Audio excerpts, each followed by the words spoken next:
Let's go to the AP number one ranked team in the country. Number one, Georgia throttling Florida 43-20.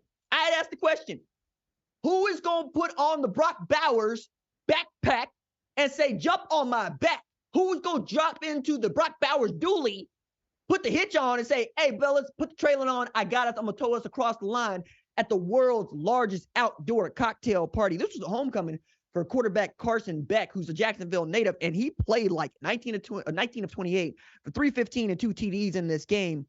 He also low-key moved into second in passing in the SEC behind a person that many people believe should be a Heisman contender in Jaden Daniels at LSU. But Georgia, even when it feels like they're getting bored with winning, continues to win.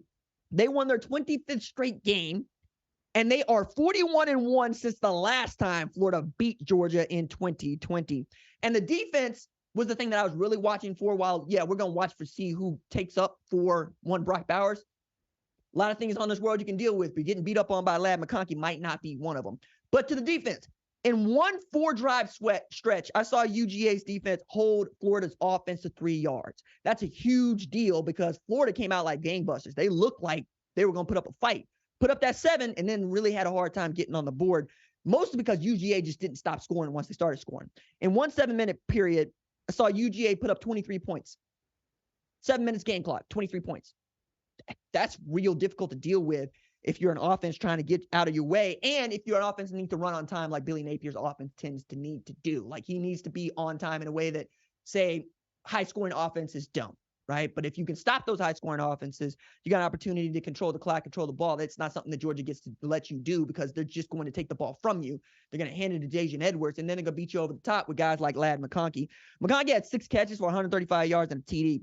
Daijun Edwards, a dude that I thought was going to put on the Brock Bowers backpack, 15 carries, 96 yards, 2 TDs. Like they are balanced, and they are still one of the 4 best teams in college football, even at times when I'm still arguing about whether or not they want to win the national championship a 3rd time in a row.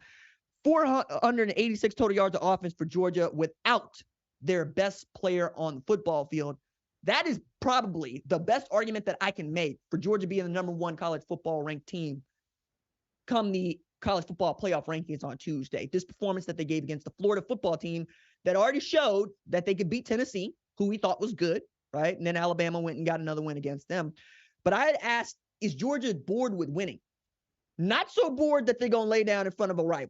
No, but they got Missouri next week, and Missouri has been a bugaboo to almost everybody they played, okay? Basically, since they knocked off Kansas State, they have looked like one of the 4 best teams in that conference, and now they got an opportunity to go at the champ's neck and make it stick, because that could be the game that decides who gets to play in the SEC championship game, because you'll remember this last year, they're going to have divisions, and Missouri is in the SEC East.